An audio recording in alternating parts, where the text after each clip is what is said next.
Fala, semiologistas! Eu sou Pedro Eduardo e sejam muito bem-vindos ao Exame do Abdômen Parte 2.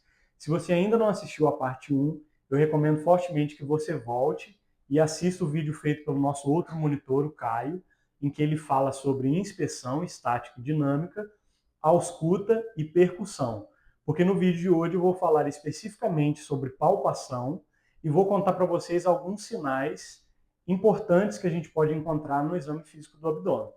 Vou considerar então que vocês já sabem as etapas anteriores. Vem comigo.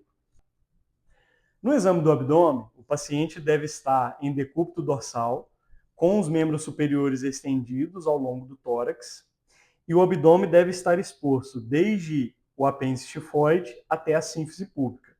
Antes de iniciar a palpação do abdômen, é importante perguntar ao paciente se ele sente dor em alguma região, porque essa região vai ser a última que eu vou palpar, para evitar que logo no início do exame o paciente desenvolva uma contratura de defesa.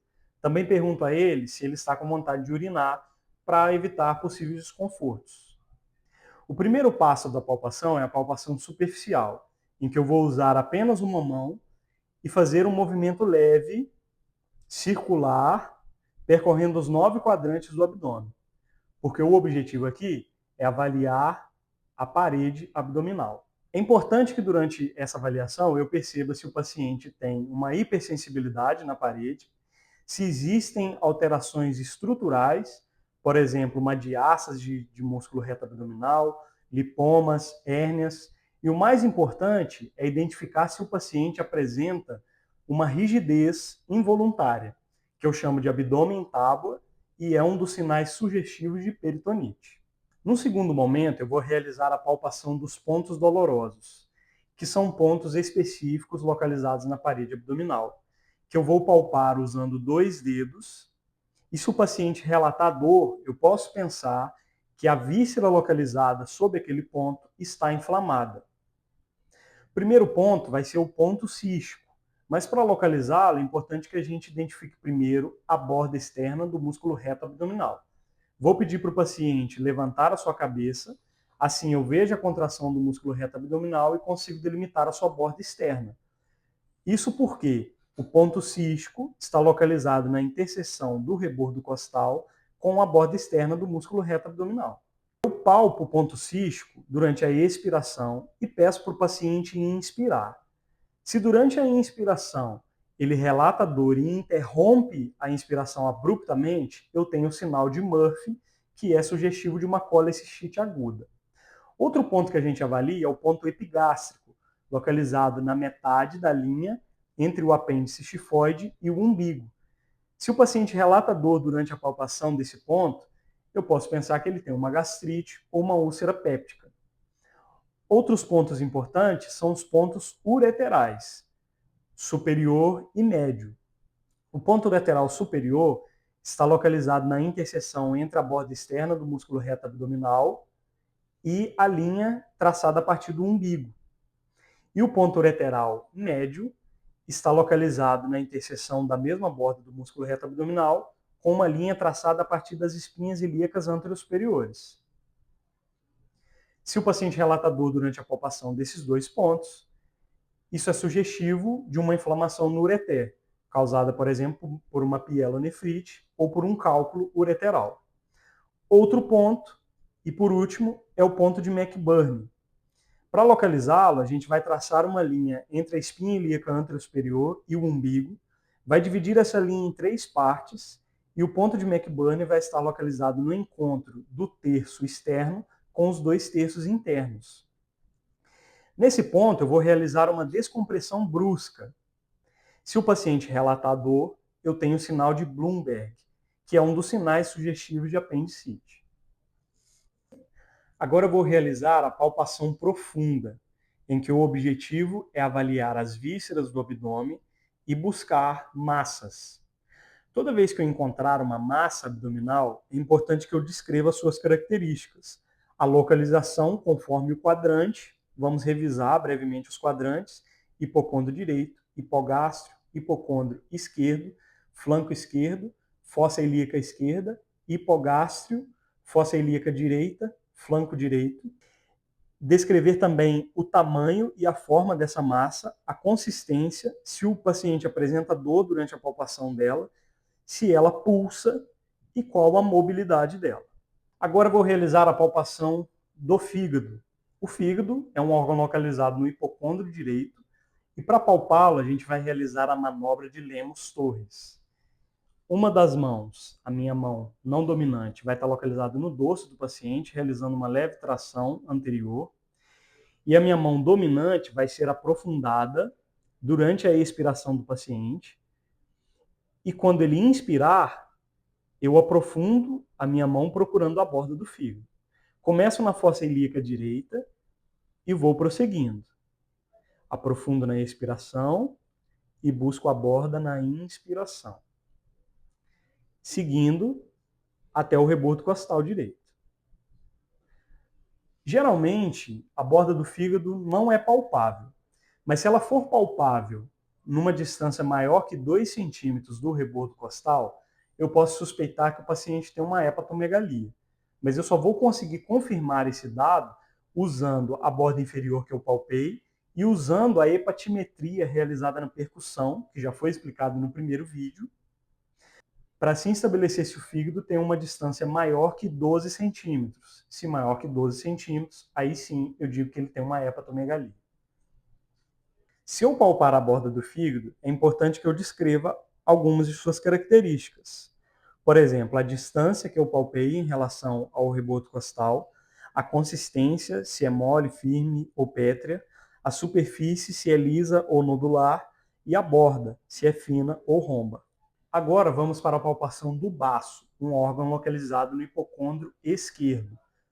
O normal é que o baço não seja palpável.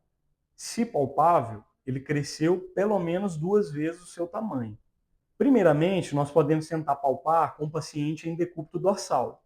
Posiciono a minha mão não dominante no dorso, realizando uma leve tração anterior, e começo a palpar partindo da fossa ilíaca direita, aprofundo a minha mão durante a expiração e procuro a borda do baço durante a inspiração e vou seguindo o movimento até alcançar o rebordo costal esquerdo.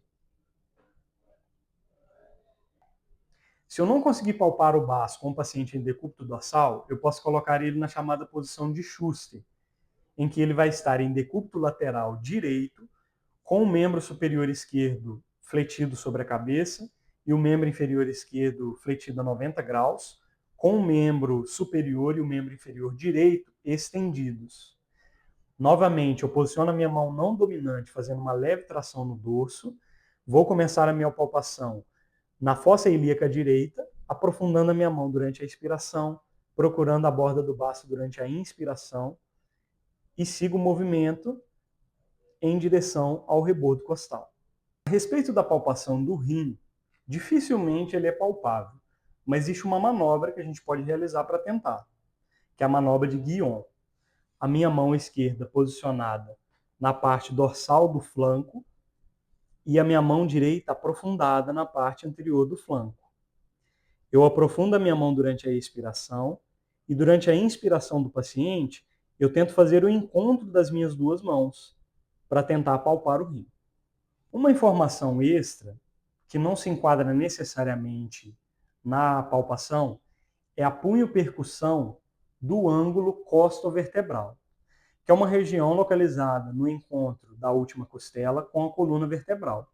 Eu coloco a minha mão não dominante espalmada sobre essa região e realizo uma percussão com o punho. Se o paciente relatar dor, eu tenho o sinal de Giordano, que é sugestivo de uma pielonefrite.